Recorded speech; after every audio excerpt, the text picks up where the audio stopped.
What is the Notting Hill Carnival? Well, the Notting Hill Carnival is held in West London once a year, stretching over 3 days of the bank holiday weekend in August in Britain. The 3 days include a national steel band competition held on a Saturday to judge the best steel band. The following 2 days on Sunday and Monday are held for the carnival parade itself. Sunday is the official opening of the carnival and is known as Family and Children's Day. And the final day on Monday is Adults Day, featuring the Adults Parade. Both days of the carnival on Sunday and Monday are free, and all ages are welcome to attend. The carnival itself is the biggest street festival in Europe and is the second biggest carnival in the world. With over 2 million people attending each year, only the Carnival do Rio de Janeiro boasts more numbers. With 70 stages and around 40 sound systems performing each year, a mix of differing music can be heard throughout the course of the event, although soca and calypso remain at the heart of the carnival. Throughout the course of the venue are also large numbers of street vendors selling Caribbean food and drink. So why Notting Hill? The short explanation is that the new arrivals from the Caribbean were forced into areas like Notting Hill due to the racism that they faced upon arrival in Britain, which effectively ghettoized them.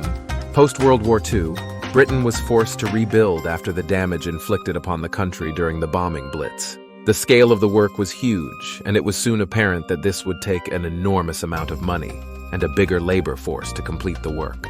The call went out from the British government to citizens in the Commonwealth and the Empire that Britain needed them to come and help in the effort to rebuild. And many people from the Caribbean chose to answer this call.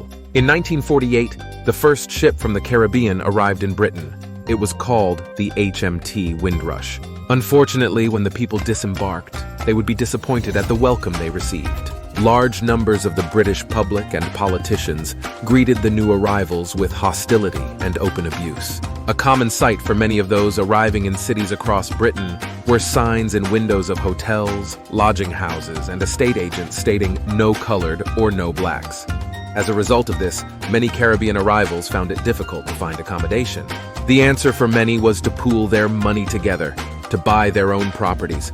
When they did so, they would also often rent out their rooms to other people from the Caribbean. One of the places where many chose to settle was in West London and in the Notting Hill Gate area. When did it start and why? More and more Caribbean families settled in Notting Hill, but they continued to experience regular abuse and even assaults from white youths.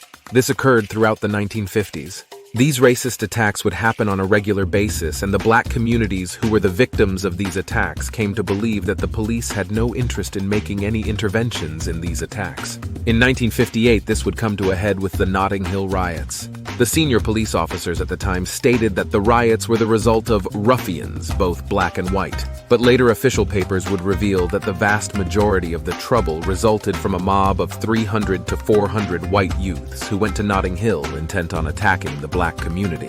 The rioting was spread over 5 days, lasting from 29th August to 2nd September 1958. But this was preceded by a previous attack 1 week earlier, when a group of 400 white males went to Notting Hill and attacked any houses where Caribbean people were found to be living. In 1959, Kelso Cochran, a 32-year-old from Antigua, was killed in a racially motivated attack. This led to many in the Caribbean community feeling that they should do something to celebrate their Caribbean heritage and also reach out to their white British neighbors. Claudia Jones, a human rights activist from Trinidad, put on an indoor Caribbean carnival at St. Pancras Town Hall back in 1959. She is widely credited with planting the seeds for carnival in the UK by doing so. Much activity to ease racial tension within the Notting Hill area followed Cochran's murder, leading to a children's street fair organized by local resident and community activist Ron Laslett. Laslett is reported to have said of her community and her event, "We felt that although West Indians, Africans, Irish, and many other nationalities all live in a very congested area, there is very little communication between us. If we can infect them with a desire to participate, then this can only have good results." It was this small community children's street fair back in the mid-60s that would morph into what we now know as Notting Hill Carnival. A husband and wife team of Edric and Pearl Connor from Trinidad began promoting indoor events in halls in London around 1960, along with many partners. Then in 1966, the first outdoor festival took place in the streets of Notting Hill. But why is there always trouble at the carnival? There are over 2 million people who attend the Notting Hill Carnival every year. On average, there are around 300 people arrested for various offenses each year, for drug offenses, robbery, carrying knives, and assault. To put that in context, that works out at around 3.76 people arrested per every 10,000. And if you compare it to Glastonbury, Glastonbury has a ratio of 3.1 per 10,000. There are almost 7 times as many people who attend the carnival as there are at Glastonbury each year. Every mass gathering of people, whether it's a concert, a festival, or a sporting event, is going to have a number of people who are going to do something or behave in a way that brings them into conflict with the law. The real question is more to do with why it is that the Notting Hill Carnival is always characterized as being the source of trouble. So why do some people always talk about the carnival in such a negative way? And that is really the question. It's what lies at the heart of the whole way that we view the carnival. Every year, the guaranteed headline in nearly every paper in the UK is fixated on how many people were arrested. The headline will be a variation of "Trouble at the Notting Hill Carnival" or "More arrests made at the carnival." Even the TV coverage will veer from shots of people dancing and having a good time to the inevitable shot of police arresting someone and of the report stating how many people were arrested.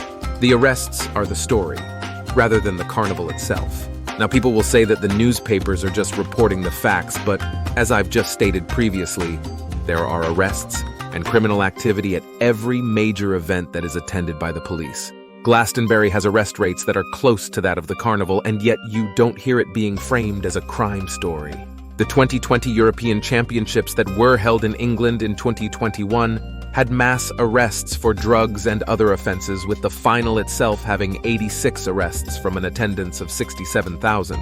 And yet, quite rightly, the arrests weren't the story.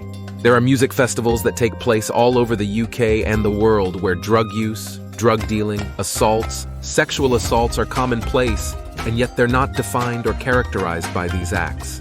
Criticism of the carnival by some in politics and from the media include the cost of policing it. The carnival costs roughly £6 million a year to police and generates around £93 million in revenue for London. In comparison, the cost of policing football in England and Wales in 2019 was £48 million, and the clubs themselves contributed just £5 million to those costs. Another criticism is the disruption that it causes to the area of Notting Hill and to London.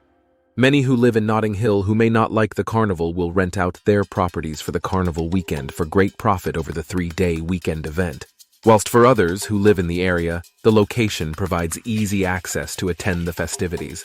But again, if we take football as an example, it's strange that the people voicing concerns as to the disruption caused by carnival over 2 days do not raise these same concerns over football matches that take place over the course of nearly 40 weekends of the year.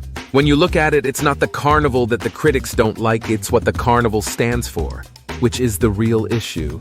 Over 55 years ago, the carnival was created out of an idea of unity and of sharing ideas about other cultures with the people of Britain. And it seems that that's still an idea that many find to be too dangerous to contemplate. Some key facts and figures behind the carnival. Over 2 million attendees each year. The largest street festival in Europe. The second largest carnival in the world. First carnival in 1966. Policing the carnival costs around £56 million a year, and the carnival generates around £93 million to London's economy.